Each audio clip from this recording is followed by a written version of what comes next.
Welcome back to the deep dive. We're just so thrilled to have you joining us today. Yeah. We spent a lot of time looking at all kinds of source material with you on this show, from, well, cutting edge science to historical biographies. Right, we cover a lot of ground. Yeah, we do. Yeah.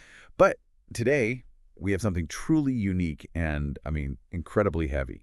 We are looking at a translated excerpt from an author who is deeply embedded in a specific religious tradition. Yeah. And they are grappling with some intensely controversial theological texts from right inside their own community. It reads almost like a real-time crisis of conscience. You are basically watching someone's entire worldview fracture and then watching them try to piece it all back together using the very texts that broke it in the first place. Exactly. And the mission for today's deep dive is to explore this one author's profound internal and theological struggle. Specifically, they are wrestling with the practice of mut'ah, which translates to temporary marriage, and how certain historical narrations about this practice seem to fundamentally contradict the sanctity of the family and the revered status of the prophet's lineage. Right, it's a massive internal collision for the author. It really is. We are going to follow this author's journey through shock, profound ethical dilemmas, and some intense historical sleuthing. But before we go any further, okay, let's unpack this. We really need to set a very clear foundation for you, the listener. The sources we are exploring today contain highly sensitive, deeply personal, and politically and religiously charged content. Yes, that is vital to keep in mind. Absolutely. Our role here is not to judge. We are going to impartially report on the content provided. We are not endorsing any viewpoints, nor are we condemning any. Our goal is simply to convey the ideas exactly as they are presented in the original text, to help you understand the author's internal conflict. That is a crucial framework for everything we are about to discuss today. What's fascinating here is how the author frames their central conflict. This is not an outsider throwing stones at a practice they just don't understand. This is someone deeply embedded in the Shia tradition, a person who reveres the prophets and the imams. Their primary concern is actually protective. They are deeply troubled that the narrations found in their own community's revered books are, in their view, inadvertently insulting the very holy figures they hold sacred. It's a protective instinct. Exactly. They write that they don't want any slander to befall the imams because the texts contain things that an ordinary person wouldn't even accept for themselves, let alone for the prophet and his family. So the author is essentially putting a stake in the ground, saying, I love my faith too much to accept these texts at face value. And the initial shock really stems from how mut'ah is portrayed in certain historical texts. Yeah, the way it's framed in the literature they are analyzing. Right, because according to the author, the practice has morphed into a way to simply justify sexual desires under the guise of religion. They point out that people are using a specific verse from the Quran, a verse in the chapter of An-Nisa, to give a religious cover to what is essentially exploitation. To understand why the author is so alarmed by this, we have to look at how these texts historically incentivize the practice. The author lists out these shockingly specific, almost extreme spiritual rewards that are promised in certain texts for practicing mut'ah. They are extreme. They really are. The texts essentially frame it not just as a permissible act, but as a fast track to divine favor. And the math on these rewards is where the theology starts to sound almost surreal. For example, the text cites a quote attributed to the prophet, claiming that performing mut'ah with a believing woman is the spiritual equivalent of visiting the Kaaba 70 times. 70 times. Let that sink in for a second. Yeah. 70 pilgrimages for one temporary arrangement. And the doctrinal pressure only intensifies from there. There is a quote attributed to Imam al-Sadiq that takes it even further, claiming mut'ah is the religion of his forefathers, and that denying the practice is akin to denying their religion entirely. That is a massive theological leap. It is. The author points out the massive implication here, that it essentially declares anyone who doesn't accept the practice as a non-Muslim. But the texts get even more granular with the spiritual accounting. The author notes another narration claiming that God writes a good deed for every single word spoken during the act. Wow. And then upon bathing afterward, God forgives sins equal to the amount of water passing through the person's hair. I mean, if that is the theology, you'd think every sinner in town would just be standing under a waterfall all day long. It's incredibly vivid, almost mechanical imagery for spiritual purification. It creates a purely transactional view of salvation, which is exactly where the author starts to push back logically and theologically. The author looks at texts like the Tafsir of Kashani. And just for you listening, a tafsir is an authoritative commentary or interpretation of Scripture, so this isn't just a fringe pamphlet we are talking about here. It carries real weight. Exactly, it's foundational. According to this text, there is an escalating scale of rewards. Doing Mut'ah once gives you the spiritual rank of Imam Hussein. Doing it twice gives you the rank of Imam Hassan. 3 times elevates you to the rank of Imam Ali, and 4 times supposedly gives you the spiritual rank of the Prophet himself. Wait, if the math works out that way, aren't these texts essentially cheapening the very imams they are trying to elevate? You are taking figures of immense, untouchable spiritual reverence and turning their status into, what, a loyalty rewards program? That is the exact critical thinking the author applies to this. They ask you to imagine an ordinary man, someone who was flawed, perhaps a great sinner. If this man performs this act 4 times, does he genuinely reach the spiritual pinnacle of the Prophet? Obviously not. Right. The author argues that the rank of these holy figures is infinitely higher than anything an ordinary person could achieve, no matter how strong their faith, let alone through a physical act. So the author's conclusion is that these extreme narrations do not actually elevate the believer at all. Instead, they drastically degrade the sacred status of the imams and the Prophet.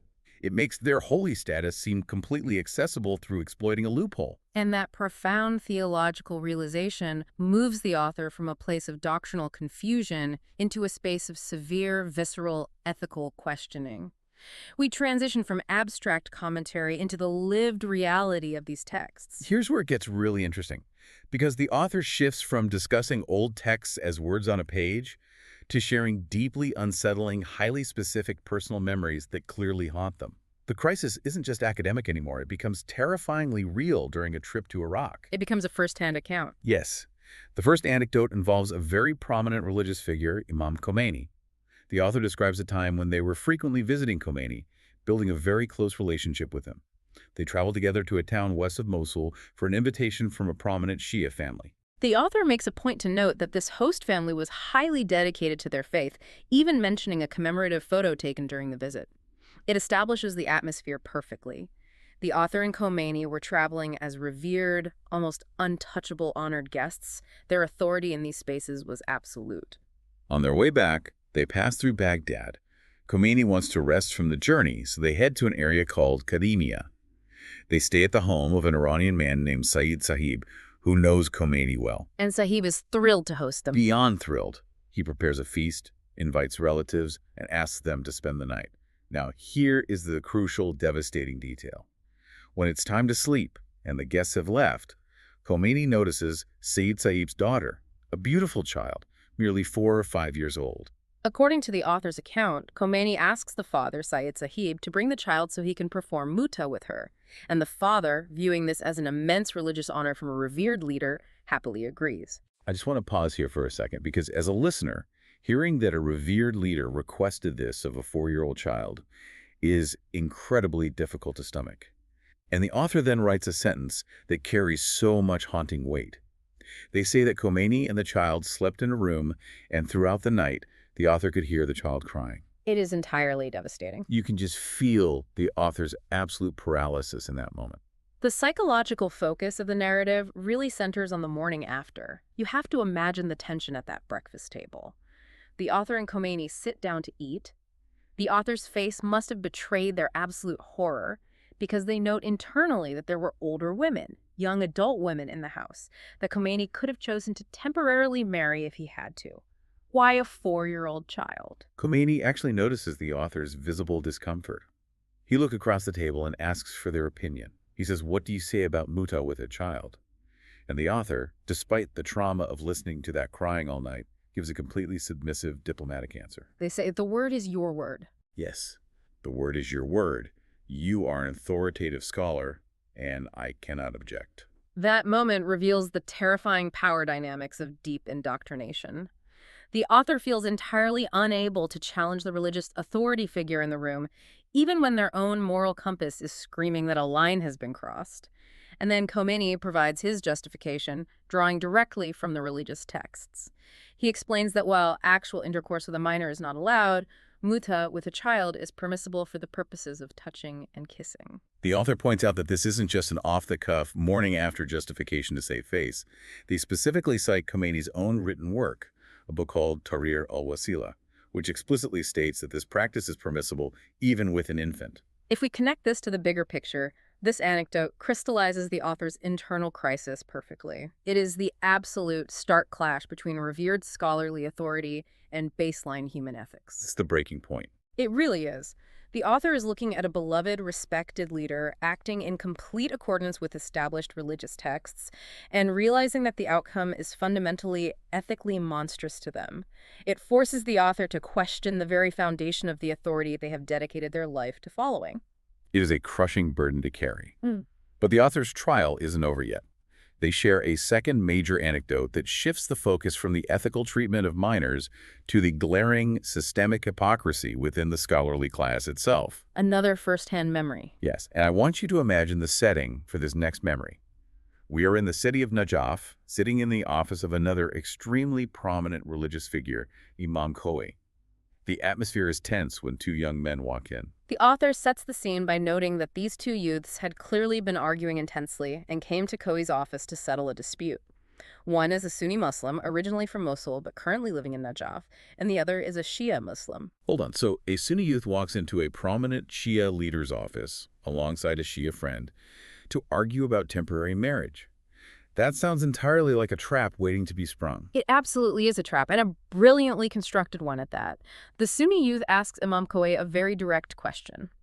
Is mut'ah halal, meaning permissible, or is it haram, forbidden? A very direct challenge. Yes, and Khoei answers carefully, sticking to his doctrinal boundaries. He says that it is halal for his followers, but haram for the Sunni youth. The Sunni youth immediately springs the trap. He says essentially, I am a stranger in this city. I've been here for 2 months. Since it is perfectly halal for you and your followers, why don't you marry your daughter to me temporarily before I return home to my family? You can just imagine the suffocating silence in that room after he says that. The author writes that Khoei's reaction was immediate and furiously angry. He flat out refuses. But his reasoning is the fascinating part. He doesn't say no because the youth is Sunni. He says no because he, Khoei, is a Sayyid. We should probably clarify what that means in this context for you, because it is not just a casual title. A Sayyid is someone who traces their noble lineage directly back to the Prophet. It is almost like an aristocratic, deeply revered social class within the community. Khoei states that this practice is forbidden for Sayyids, but it is halal for the common Shia. So there are separate rules. Well, he also notes earlier in the writing that historical scholars, like Al-Tusi in the text Taitib, explicitly allowed mut'ah even with Hashemi or Sayyid women. So Khoei's refusal isn't even universally backed by all historical texts.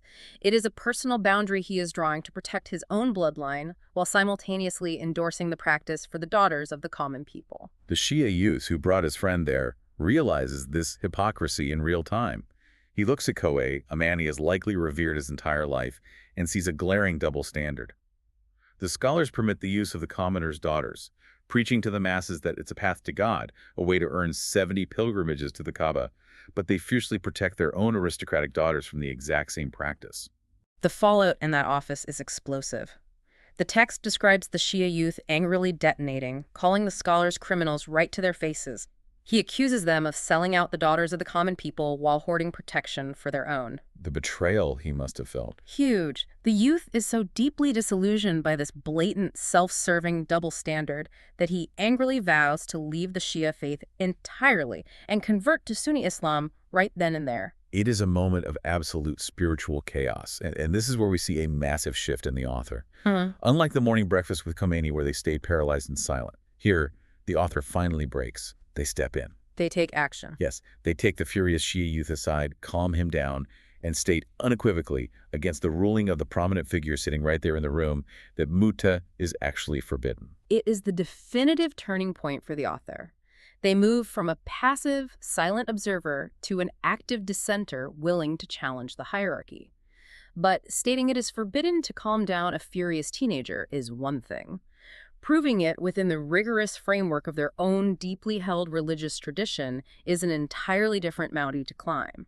So what does this all mean? How does the author logically and scripturally resolve this nightmare of contradictions? Yeah. They can't just throw their hands up and say, I think this is unethical, so the religion is wrong. No, they can't. No. They have to dismantle the justification using the very texts their community reveres, and they have to do it without abandoning their core faith. That requires some intense historical sleuthing, and the author goes straight for the foundational narratives.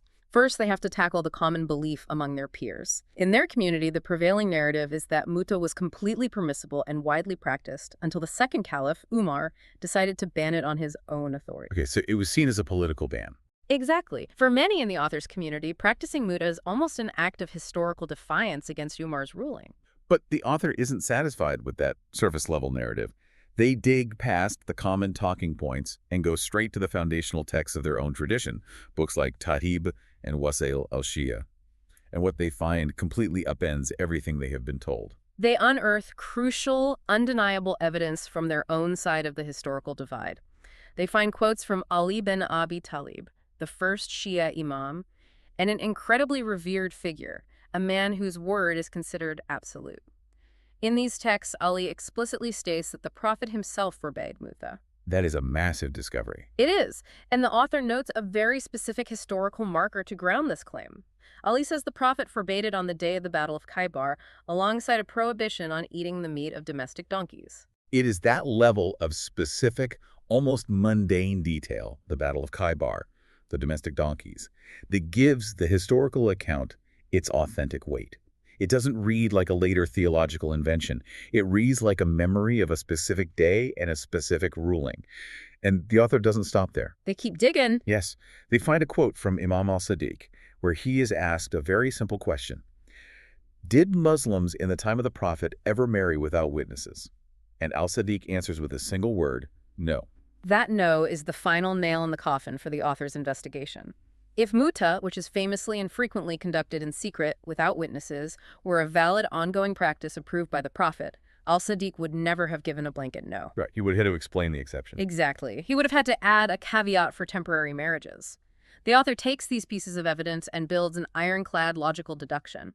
Let's trace the author's logic here, because it is the absolute key to their spiritual survival. The author believes completely in the righteousness and the knowledge of the imams. Therefore, the imams would never, under any circumstances, contradict a direct, established ruling of the Prophet. Precisely. Since the author has found textual evidence that the Prophet banned the practice at Khaybar and that Ali confirmed this ban, the subsequent imams must have known it was abrogated. They wouldn't suddenly start telling people centuries later that doing it was the equivalent of visiting the Kaaba 70 times. The math simply doesn't work out logically or theologically. So the ultimate deduction the author arrives at, the realization that saves their faith, is this. All of those extreme pro-Mut'ah narrations attributed to the imams, the ones promising immense spiritual rewards, the ones forgiving sins based on water running through hair, they are outright fabrications. The author concludes that these texts were falsely pinned on the imams by later individuals looking to justify their own exploitation and desires. The imams never said those things. This realization is a massive release valve for the author. It frees them entirely. Yes, it allows them to reject the practice entirely, to condemn the exploitation they witnessed with figures like Khomeini and Khoei, and still maintain their deep, unshakable reverence for the Prophet and the imams. They rescue the core of their faith by concluding the peripheral texts were manipulated by corrupt men. It is an incredible intellectual and spiritual journey. To bring this deep dive to a close, I want you to just think about the sheer agonizing distance this author traveled. They started in a place of unquestioning proximity to immense religious authority, sitting right next to the people leading the faith, eating breakfast with them. And then the reality sets in. Yes. They went through a grueling gauntlet of ethical shock, listening to a child cry in the night and watching young men lose their faith over blatant hypocrisy in the offices of scholars. And they emerged on the other side in a place of fierce, independent, scriptural, critical thinking. It truly is a testament to the power of returning to the original sources and having the courage to read them with open eyes. And if we step back from the specific religious context of this author for a moment, this raises an important question. It really does. It leaves you wondering about the ripple effect of these structures. If this author, someone with access to the highest levels of religious authority, someone highly educated in the texts, had to go digging through ancient manuscripts just to validate their own basic human conscience, how many ordinary believers out there are silently suppressing their own moral compasses right now simply because they don't have the theological tools to fight back against the authorities telling them what to believe? That is a haunting thought to leave on, and exactly the kind of question that keeps us doing these deep dives. Thank you so much for joining us today and exploring this deeply complex, challenging, but ultimately vital source material with us. We appreciate you taking the time to learn, to sit with the discomfort, and to question right alongside us. Until next time, keep digging, keep questioning, and take care.